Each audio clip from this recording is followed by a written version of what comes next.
Et voilà. Donc si vous voulez bien, on va passer à notre premier sujet.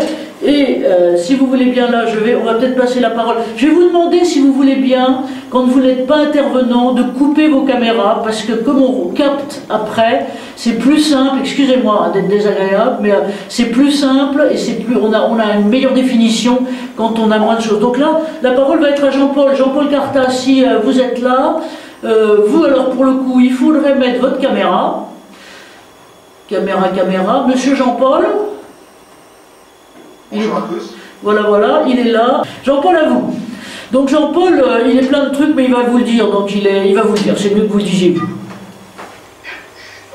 Merci de me permettre d'ouvrir ce 7e forum.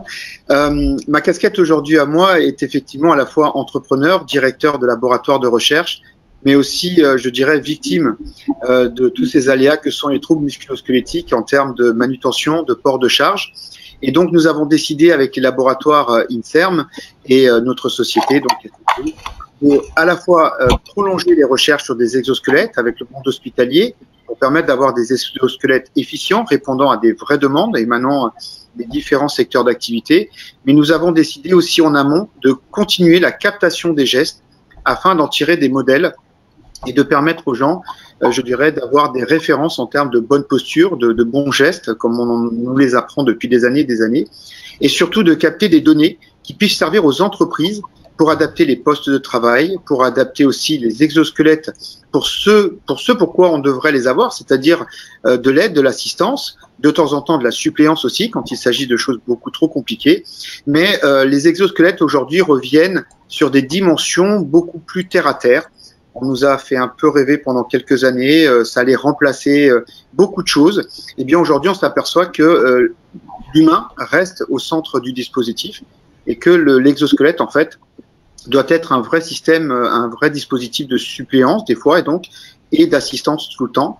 Donc nous avons décidé avec plusieurs laboratoires de recherche en mécatronique et mobilité de pouvoir justement prolonger ces recherches. Donc il est vrai qu'un certain nombre d'entre vous sont des acteurs. Sachez que nous nous tenons à vos côtés et aux côtés du cercle entreprise et santé pour vous écouter et espérer collaborer justement au sein de notre campus de recherche, notre centre de recherche, où nous avons aussi en amont l'étude sur les troubles musculo-squelettiques et tout ce qui est la métrologie posturale. Ce qui permet à la fois de savoir quels sont les soucis de départ du salarié et d'avoir, grâce à l'utilisation à la fois des exosquelettes et je dirais de la pédagogie sur les bons gestes et les bonnes postures, et bien d'avoir un salarié bien plus efficient à la fois pour lui et pour l'entreprise et qui peut durer dans le temps, car on sait que la sinistralité dans certains métiers ralentit les entreprises et malheureusement impacte le salarié dans sa vie de tous les jours. Voilà, je reste à votre entière disposition. Si vous avez des questions, bien écoutez, je suis entièrement à vous. Merci, un grand merci à vous, Jean-Paul. Et alors,